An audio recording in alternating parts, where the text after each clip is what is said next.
ገለህ ደስ ይለኝ ነበር። ግደኛ ሰላም ታደረ ሳልተኛ ነው ያደርኩት። ባክ ምን ነው እንዴ? ማዘሯንቻ መጽሐፍ ቅዱስ ተራሴ ስራ ታደርግብኝ መሰል። አይ ሴንሴሽን ተንተርሶ ማደር የለም በደሰው ቮካል ስራ ነው ያደርኩት ነው ማለት። ሂልዶ እንዳይሰማ ከዚህ ሰፈር ቶሎ ጥፋ። ታዲያ ወዴት ነው? ጄሪ ሚዜ ልትሆን እና ወጪውን ፈርቼ ራሴ ላጠፋኝ። አግባኝ በተለ አገር ልታጠፋ ነበር። ቀልደኛ በልቻው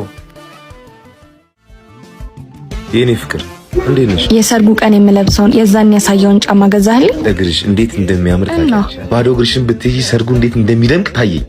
ሰርጉ አዳራሽ ነው እንጂ ግሸን ነው አልኩ እንዴ? እንዴ የትስ ቢሆን አሁን ጫማውን ገዝተህልኛል ወይስ አልገዛህልኝ? አልገዛሁልሽ። ለምን? ጫማውን በጣም ነው የወደድኩት። ከወደድከው ታዲያ ለምን አልገዛህልኝም? ያኔ መሰለ ጫማ ሚዜ ሆነሽ ሳይሆን ሙሽራ ሆነሽ እንድለብሽ ነው ፈልገው። ብገልህ ደስ ይለኝ ነበር። ግደኛ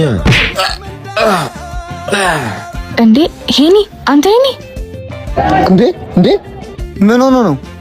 አንቆት ምን ወጪ